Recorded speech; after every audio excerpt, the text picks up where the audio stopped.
여러분 안녕하십니까? 뉴스투데이 제주입니다. 서울에서 코로나19 확진을 받은 40대 여성 A씨가 나흘 전 제주에 머무른 것으로 확인됐습니다. 제주도는 오늘 오후 서울시 동작구 보건소에서 확진 판정을 받은 A씨가 지난 7일 제주를 방문한 사실을 통보받고 동선과 접촉자를 파악하고 있습니다. A씨는 지난 4일부터 기침과 인후통 증상을 보여왔는데 지난 7일 오전 서울에서 제주에 온 뒤 버스로 이동해 식당과 마트, 펜션 등을 방문하고 다시 서울로 돌아간 것으로 전해졌습니다. 제주도는 CCTV 등을 확인해 추가 동선 등을 공개할 방침입니다. 코로나19의 확산을 막기 위해 제주공항과 제주항에서 발열 감시 카메라가 운용되고 있는데요. 하지만 의료 장비가 아닌 산업용 장비로 측정값의 오차 범위가 커서 실효성 논란이 일고 있습니다. 박성동 기자입니다. 여객선을 타고 제주에 오는 승객들 가운데 코로나19 유증상자를 걸러내기 위해 제주항에 설치한 발열 감시 카메라입니다.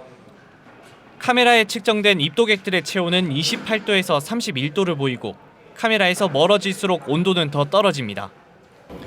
종이컵 안에 든 물의 온도는 38.4도입니다. 고열 환자와 같은 온도인데요. 실제 이 물을 들고 발열 감시 카메라 앞을 지나가 보겠습니다. 측정값은 33도, 실제 온도보다 5도가량 차이가 납니다. 정부는 코로나19 발열 측정 기준 온도를 체온보다 1도 높은 37.5도로 정했습니다. 하지만 산업용 장비의 오차 때문에 기준 온도를 35도로 낮춰 잡았지만 지금까지 발열이 의심된다며 이곳에서 경보가 울린 사례는 없습니다. 주변 환경에 따라 측정값 차이가 많기 때문에 히터도 틀기 어렵고 일단 조금이라도 의심스러우면 재검사를 하는 형편입니다. 이것보다 제가 알람 온도를 내려버리면 정말 거의 모든 지나가시는 분들이 다 삐끗삐끗 거려요. 그래서 저희는 여기서 알람이 뜨면 체온 측정을 합니다. 제주공항과 제주항 등에서 운용 중인 발열 감시 카메라는 13대, 모두 산업용 열화상 카메라입니다. 냉동고나 용광로 등 수천 도의 온도를 측정하는 목적의 장비를 미세하게 측정해야 하는 사람의 체온 검사에 사용하고 있는 겁니다. 1500도가 안 나와도 되지만 1490도 나와도 되잖아요. 용광로 같은 거 뜨고 때는 사람은 또 그렇게 뜨면 안 되잖아요. 발열 검사해야 되니까. 정확한 체온 측정을 위해 오차가 0.3도로 적은 의료용 장비는 지난 2016년부터 시중에 나오고 있는데 가격은 산업용 장비와 비슷합니다. 5도는 좀 무리한 것 같은데 약 3도 정도는 오차 범위가 되는 걸로 알고 있습니다. 문제는 그렇게 많이 지각이 나타나지는 않고 있습니다. 단지 오차 범위 한도를 줄이는 것이 앞으로의 관건이라고 생각합니다. 제주도는 지난달 공중보건시설에 배치하기 위해 지금까지의 관행대로 산업용 열화상 카메라 4대를 6천만 원에 구입했습니다. MBC 뉴스 박성동입니다. 유치원과 초등학교 개학 연기에 따른 2차 긴급돌봄 신청 인원이 증가했습니다. 제주도교육청은 2차 긴급돌봄 수요를 조사한 결과 3,800여 명이 신청해 1차 긴급돌봄 1,300여 명이 증가했습니다.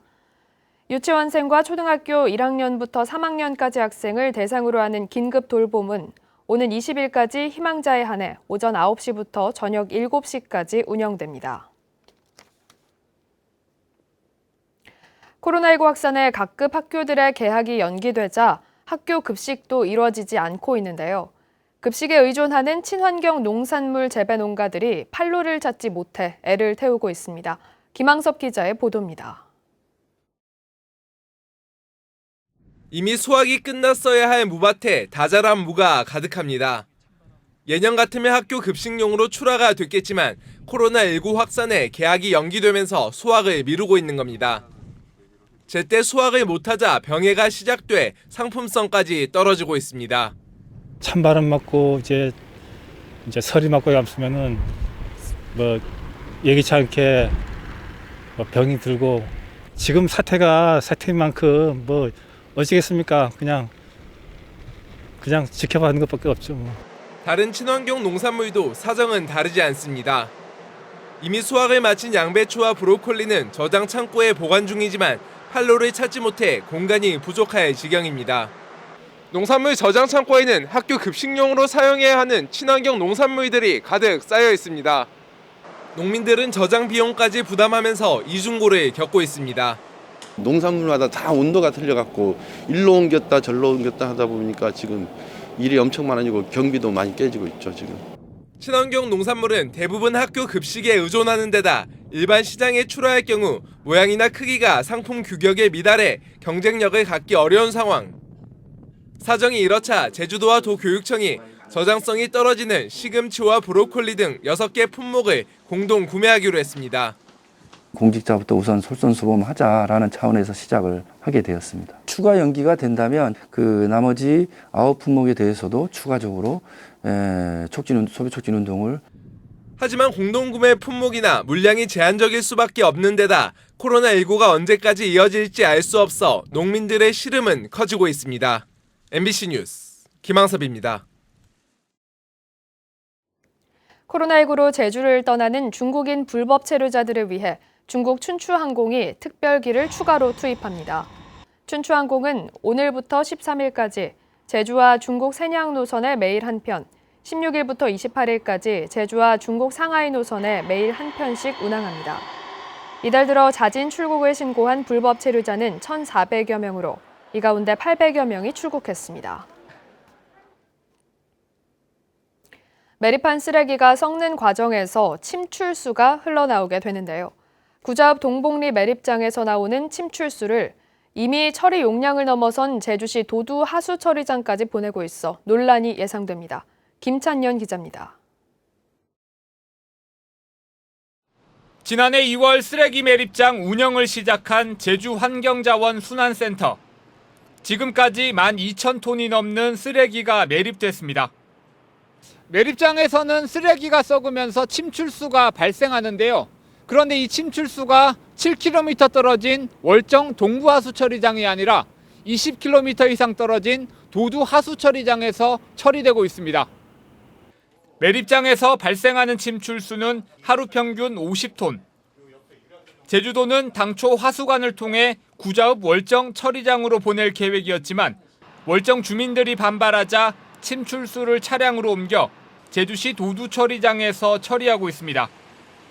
지역 주민의 어떤 지금 아주 합의점을 못 찾고 있고 공사도 지연되고 그래서 어쨌든 침출수 발생된 거는 지금 제주 위생처리장으로 차량을 이용해가지고 운반을 하고 있습니다. 문제는 도두처리장의 처리 용량입니다.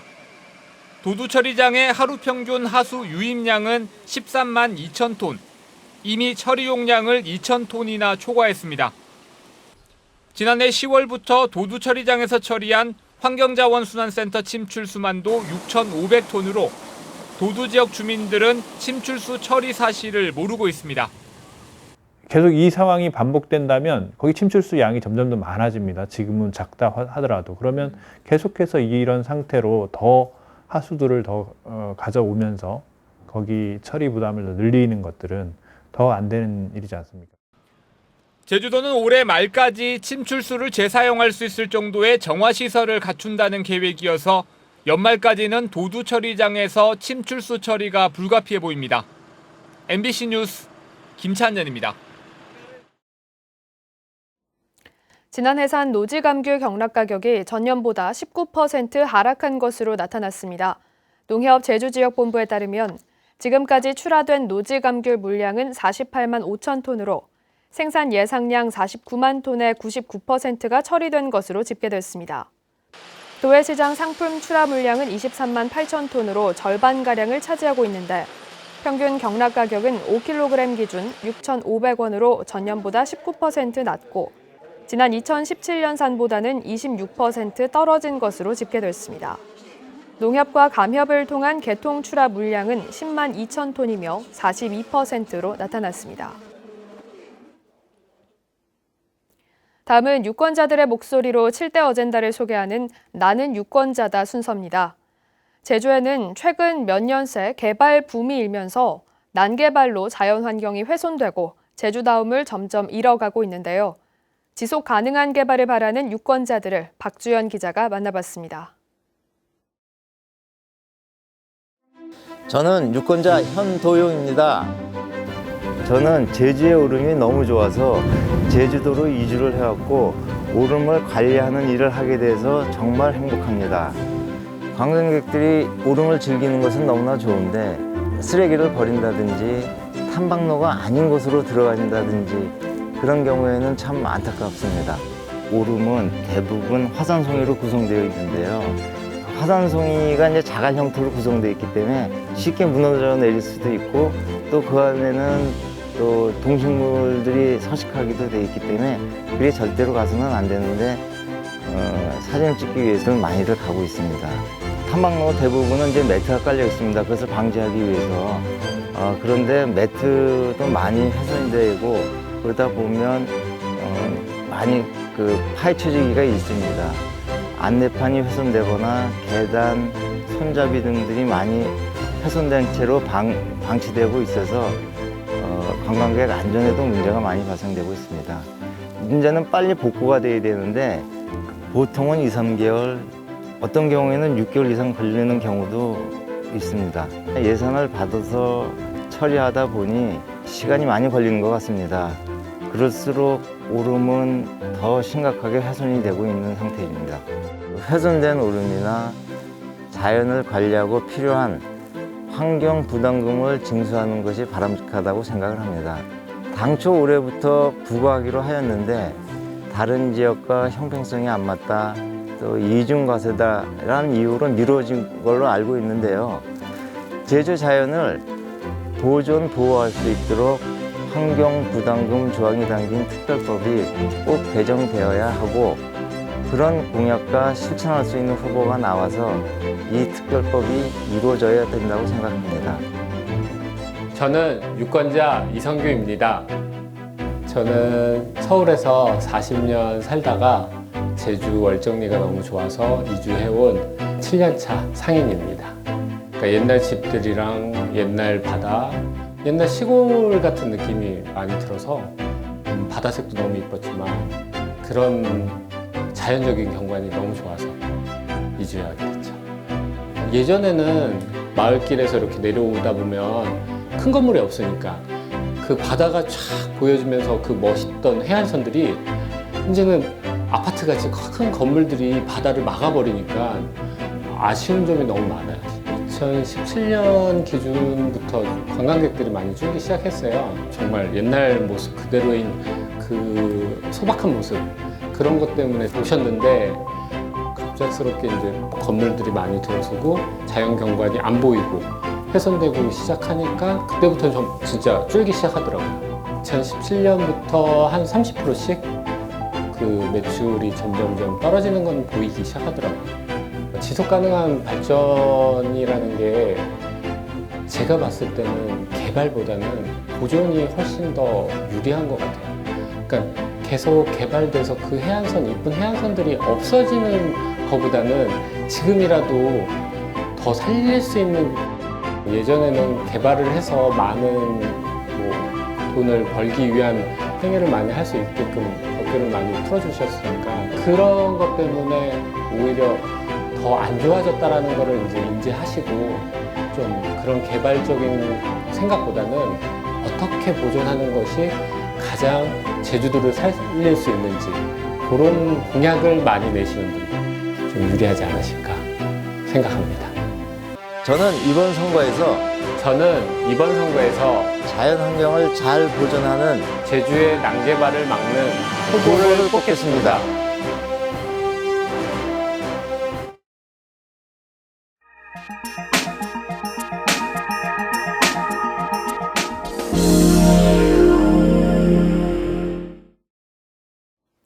코로나19 사태로 개학이 연기되면서 학부모님들은 보름 넘게 아이들과 보내셔야 할 텐데요. 특히 맞벌이 부부들은 여러 가정이 돌아가며 아이를 돌보는 육아 품앗이를 시작하는 등 그야말로 고군분투하고 있습니다. 춘천 허주희 기자입니다. 아침 출근 시간, 맞벌이 가정인 유정숙 씨 부부가 어린 남매를 데리고 집을 나섭니다. 잠이 덜 깬 아이들을 차에 태우고 어디론가 바삐 향합니다. 어린이집 졸업생 엄마들끼리 공동 육아를 하게 됐거든요. 그래서 그 다른 엄마한테 저희 애를 맡기러 지금 가고 있어요. 도착한 곳은 어린이집 주차장. 둘째는 돌봄 교실로 보내고 첫째는 다시 친구네 가정으로 태워보냅니다. 초등학교 입학이 연기되면서 아이 돌볼 일이 막막해지자 처지가 비슷한 부모들과 육아 품앗이를 시작한 겁니다. 뜻을 같이 한 가정은 모두 5가정. 월화수목금을 한 가정씩 돌아가며 하루씩만 휴가를 내도 한 주를 버틸 수가 있게 됐습니다. 아무래도 얘네들이 이제 예비 초등학생이다 보니까 학교에 아직 익숙하지가 않고 또 학교가 또 안전한지 약간 걱정도 되고 해서 저희가 돌보는 걸로. 집에서 일을 하면서 자녀를 돌보는 경우도 늘어나고 있습니다. 어린이집 보내기도 불안하고 휴가 내기도 눈치 보이는 상황에서 그나마 다행스럽게도 재택근무를 하고 있지만 나름대로 고충이 적지 않습니다.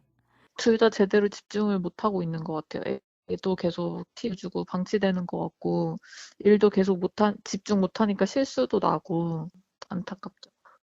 코로나19 사태가 길어지면서 갑작스런 돌봄의 공백을 메우느라 직장인 엄마 아빠들은 이런저런 육아 아이디어를 짜내며 또 한 번의 힘든 고비를 넘어가고 있습니다. MBC 뉴스 허주입니다.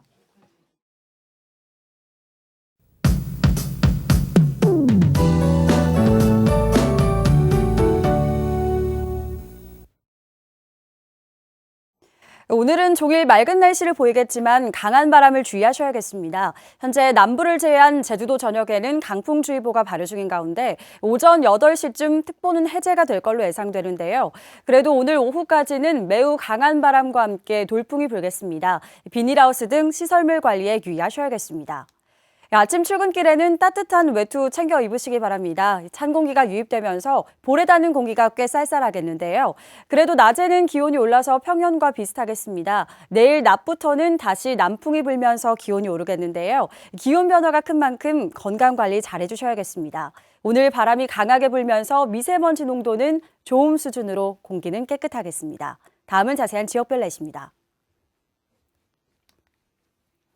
현재 기온 북부가 7도를 가리키고 있고 서부가 6도, 남부와 동부가 5도를 보이고 있습니다. 낮 최고 기온은 남부가 13도로 예상되고요. 북부와 서부 동부가 11도를 보이겠습니다. 오늘 도서 지역은 맑겠고 현재 기온은 8도 선에서 출발하고 있습니다. 현재 대부분 해상에 풍랑특보가 발효된 가운데 오늘 낮까지 바람이 강하게 불겠고 물결도 최고 4m로 높게 일겠습니다. 해상 안전사고에 유의하시기 바랍니다. 오늘 아침 제주공항은 하늘에 구름만 조금 낀 가운데 윈드시어특보가 발효 중입니다. 공항 이용객들은 항공편 운항 정보를 다시 한번 확인해 주시는 게 좋겠습니다.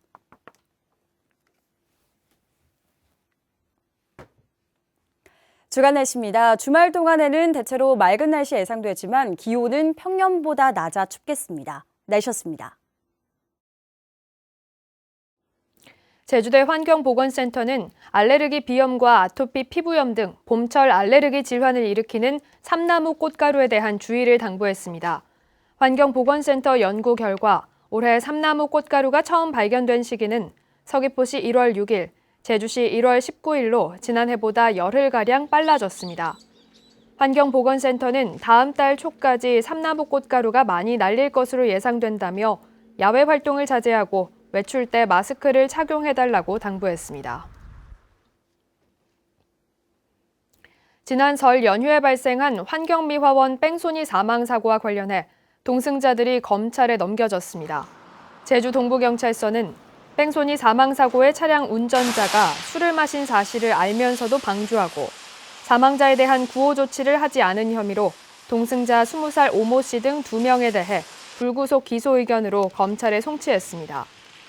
이들은 지난 1월 제주시 학생문화원 부근 도로에서 함께 술을 마신 21살 신모 씨의 차량을 타고 이동하다 70대 환경미화원을 치어 숨지게 한 뒤 달아났습니다. 제주 지역 부동산 경기가 얼어붙으면서 경매 시장에서도 전국 최하위권으로 인기가 떨어졌습니다. 법원 경매 전문기업 지지옥션에 따르면 지난달 제주 지역 업무 상업시설 76건 가운데 5건만 낙찰돼 낙찰률은 6.6%, 낙찰가율도 40.9%로 전국에서 가장 낮았습니다. 전체 경매 낙찰률은 28.3%로 전국 평균보다 8%포인트 낮았고 평균 응찰자 수는 3명으로 전국에서 가장 적었습니다. 코로나19 사태로 어려움을 겪고 있는 관광업종에 대한 고용유지 지원이 늘어날 전망입니다. 고용노동부는 지난 9일 고용정책 심의회를 열어 여행업과 관광-숙박업, 관광운송업, 공연업 등 4개 업종을 특별 고용지원 업종으로 지정하기로 의결하고 세부 지원 계획을 고시할 예정입니다. 이에 따라 휴업과 휴직수당은 물론 생활안정자금 융자와 직업훈련 지원금 등 지원 규모가 늘어나게 됩니다. 특별 고용지원 대상 업종으로 지난 2018년 조선업만 지정됐습니다. 뉴스투데이 제주를 마치겠습니다. 여러분 고맙습니다.